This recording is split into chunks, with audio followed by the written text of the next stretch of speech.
Hello everyone, welcome back to Medicology nursing services. आप सभी साथियों का आपके अपने YouTube channel Medicology nursing services में फिर से स्वागत है। सो फ्रेंड्स, ये इंपॉर्टेंट वीडियो होने वाला है। जो भी बच्चे एग्जाम देने वाले हैं मध्य प्रदेश में, जो एमपीएसबी की तरफ से नर्सिंग ऑफिसर का एग्जाम होने वाला है और नर्सिंग सिस्टर ट्यूटर का जो एग्जाम होने वाला है, ठीक है। तो देखो, एक लेटेस्ट अपडेट अभी के लिए मैं बता देता हूँ कि आप लोगों के फॉर्म में कुछ भी यदि करेक्शन है और जिस लोगों ने भी मेडिकोलॉजी नर्सिंग सर्विसेज से फॉर्म को फिल करवाया है, तो प्लीज एक बार अपने फॉर्म को आप चेक कर लीजिए, क्योंकि रोजगार के चलते आप सभी बच्चों को पता है कि हो सकता है फॉर्म में करेक्शन है। तो वो चीज़ें आप एक बार चेक कर लीजिए। फॉर्म में यदि कुछ करेक्शन है तो 25 तारीख से पहले ही वो हमसे करेक्शन करवा सकता है। ये लेटेस्ट अपडेट है और बहुत इंपॉर्टेंट अपडेट आपके लिए रहने वाली है। बाद में यदि आपका सिलेक्शन होता है तो कहीं ना कहीं आपके लिए ये बहुत बड़ी गलती होगी कि आपने पहले इस चीज़ को चेक नहीं किया। और बहुत सारे ऐसे बच्चे हैं कि जो फॉर्म को चेक भी नहीं करते हैं और फिर बाद में बोलते हैं कि हमारा एडमिट कार्ड तो सर आया ही नहीं, क्योंकि आपने देखा ही नहीं कि आपका फॉर्म रिजेक्ट हुआ क्या नहीं हुआ। बहुत सारी ऐसी चीज़ें होती है कि आप उसको नेगलेक्ट कर देते हो, ठीक है। तो पहले आप जाके अभी अपने फॉर्म को चेक कीजिए, कुछ करेक्शन है तो बिल्कुल उसको करवा लीजिएगा। यदि आपको करेक्शन करवाना है फॉर्म में तो मेडिकोलॉजी नर्सिंग सर्विसेज से कांटेक्ट करके घर बैठे ही अपने फॉर्म में आप करेक्शन करवा सकते हो। नर्सिंग ऑफिसर द्वारा आपके फॉर्म का करेक्शन कर दिया जाएगा। तो ये तो हो गई फॉर्म के रिगार्डिंग की बात है। चलिए अब बात करते हैं जो जो हमारा एग्ज़ाम है। एग्ज़ाम कब होगा, ठीक है। क्या सच में सर एग्ज़ाम हो जाएगा क्या 15 तारीख को? तो देखो दोस्तों, प्रोबेबिलिटी है कि एग्ज़ाम क्या है कि 99% चांसेस है कि आपका एग्ज़ाम 15 तारीख को हो जाएगा।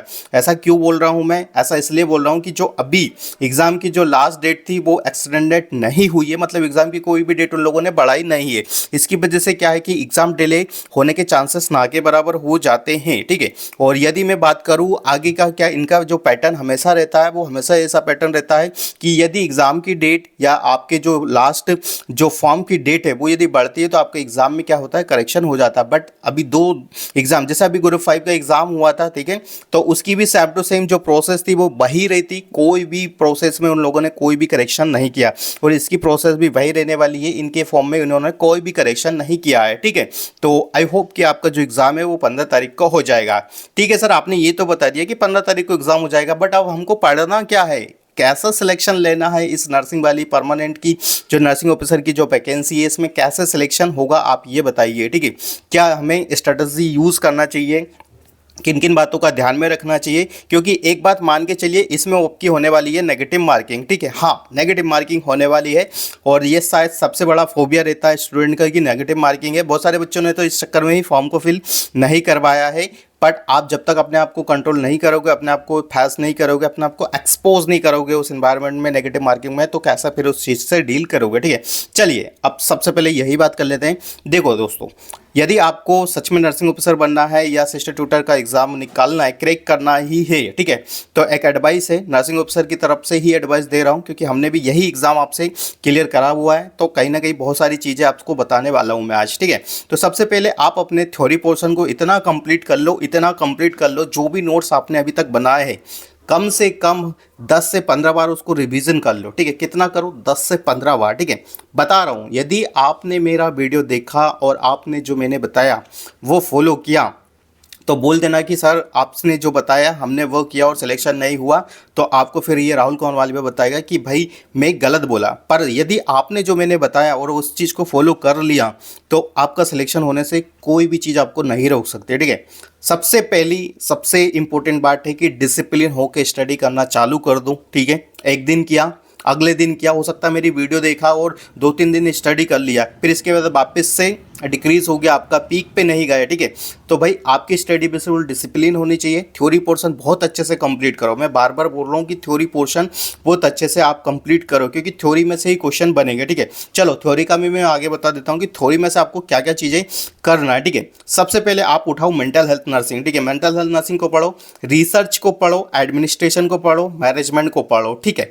क्या पढ़ना है? Research, administration, management, community health nursing को मत भूल जाना, बहुत प्रायोरिटी वाले क्वेश्चन बनते हैं। और साथ ही साथ में आपको फंडामेंटल ऑफ नर्सिंग ओबीजी, ये हर एक सब्जेक्ट का थ्योरी आपका इतना कंप्लीट होना चाहिए, कोई रात में भी पूछे तो आप बता पाओ। इसका लेवल है ना नॉर्सेट के लेवल से भी हाई लेवल का आता है, ये चीज़ें दिमाग में बिठा के लीजिएगा, क्योंकि नॉर्सेट का तो एक अलग पैटर्न है, इसका एक अलग पैटर्न है। जो बच्चे कभी जिस सब्जेक्ट को स्टडी ही नहीं करते उस सब्जेक्ट में से इसमें से क्वेश्चन पूछे जाते हैं, ठीक है। क्योंकि बच्चे ना तो रिसर्च पढ़ते हैं, ना मैनेजमेंट पढ़ते हैं, ना एडमिनिस्ट्रेशन पढ़ते हैं, ठीक है, ना सीईटी पढ़ते हैं। ये इस प्रकार की चीज़ें इसमें पूछी जाती है।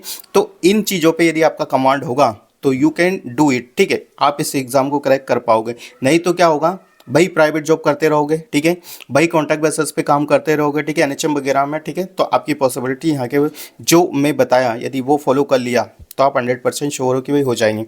नेक्स्ट चीज़ें हैं, आई रिकमेंडेड सभी को जो जिसने भी फॉर्म को फिल किया है और उसको लगता है कि मेरे को सरकारी नौकरी ही चाहिए है, ठीक है, तो प्रीवियसली ईयर के क्वेश्चन पेपर जरूर देखें, ठीक है। ऐसा नहीं है कि आप ओनली एक ही साल के क्वेश्चन पेपर देखें, इस पैटर्न क्या है उस चीज़ को समझे, ठीक है।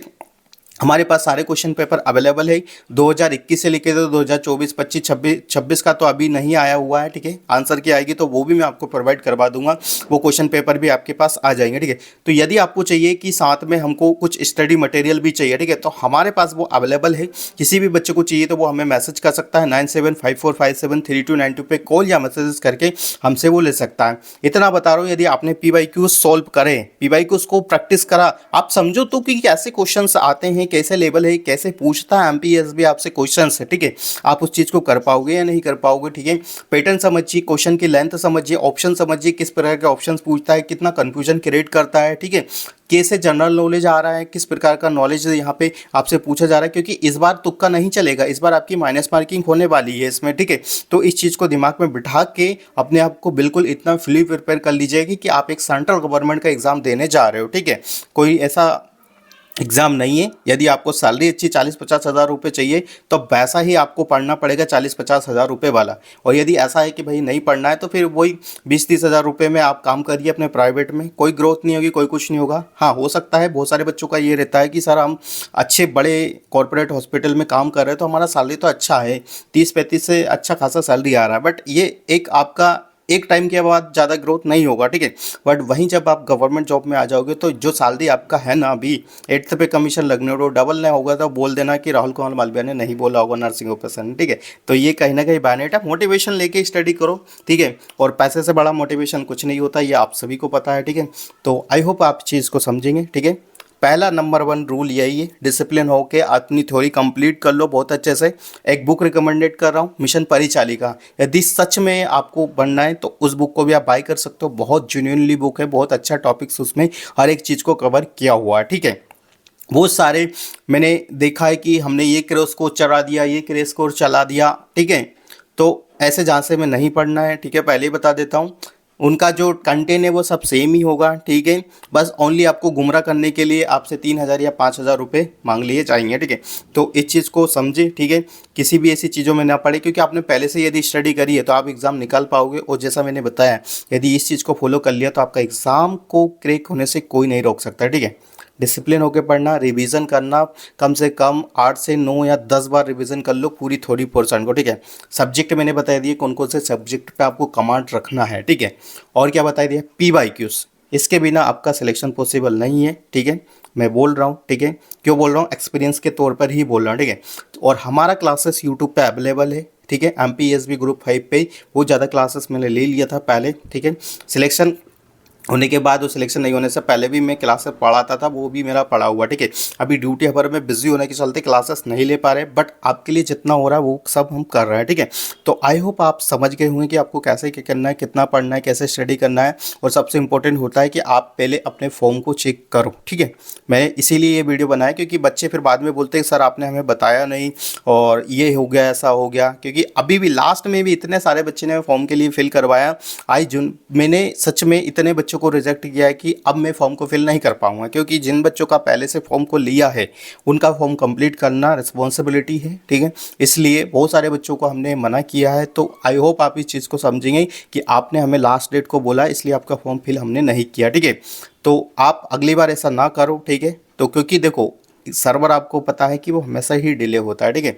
तो आप सभी को ये चीज़ें समझ में आ गई होगी। सबसे पहले फॉर्म चेक कर लो, स्टडी कर लो, ठीक है, PYQs लगा लो, अच्छे खासे लगा लो, डेली टेस्ट सीरीज यदि कैसे ले रहे हो तो उसको लगा लो, बट थ्योरी पोर्शन पे कमांड ज़्यादा रख लो, ठीक है। तो आई होप आपको इस वीडियो से बहुत सारी चीज़ें सीखने को मिली होगी। यदि आप भी नर्सिंग ऑफिसर बनना चाहते हो या अपने दोस्त को बनना देखते हो कि वो भी बन जाए, तो ये वीडियो उसको भी शेयर कर दीजिएगा, ठीक है। क्योंकि बहुत सारी चीज़ें आपको जेन्युइनली एक ग्राउंड लेवल पे मैं ही बताता हूँ, ठीक है। क्योंकि हमें पता है, क्योंकि जो लोग आगे जो बताते हैं बहुत सारे जो है कि हमें ये क्रैश कोर्स है वो क्रैश कोर्स है, वो उस ग्राउंड लेवल पे बताते हैं। बट मैं आपको जो ग्राउंड लेवल की चीज़ें बता रहा हूँ कि बिल्कुल ना के बराबर है, बस इतना कर लिया तो सिलेक्शन हो जाएगा, ठीक है। ज़्यादा कुछ करने की ज़रूरत नहीं है, बस इतना कर लो आप, ठीक है। कम दिन बचे, दिन डिवाइडेड कर लो, सब्जेक्ट डिवाइडेड कर लो, लग जाओ, ठीक है। छुट्टी ले लो यार, 1 महीने के हॉस्पिटल से क्या जा रहा है, ठीक है। 15 दिन ही तो बच्चे हैं, ठीक है। छुट्टी ले लो, क्या जाएगा, कुछ नहीं जाएगा ना। ना तो आपका कुछ जाएगा ना उनका कुछ जाएगा। उनके पास जो पेशेंट आने वाले हैं वो पेशेंट आएंगे ही सही, ठीक है। ऐसा नहीं कि आपके हॉस्पिटल जाने से हॉस्पिटल का काम नहीं होता है, ठीक है। तो ये चीज़ें समझो, आपने ज्वाइन नहीं किया था तब भी तो काम हो रहा था ना वहाँ पे। तो अपने कैरियर पे थोड़ा ध्यान दे लो, ठीक है, ना कि हॉस्पिटल पे, ठीक है। Thank you so much guys. यदि वीडियो अच्छा लगा तो अपने फ्रेंड सर्कल में जरूर शेयर कर दीजिएगा, और हम मिलेंगे किसी न्यू अपडेट के साथ। यदि आपको नर्सिंग के हर एक अपडेट को चाहिए और वो भी नर्सिंग ऑफिसर द्वारा अपडेट को चाहिए, तो आप हमारे चैनल को जरूर से जरूर सब्सक्राइब कर लीजिएगा। Thank you so much guys, all the best.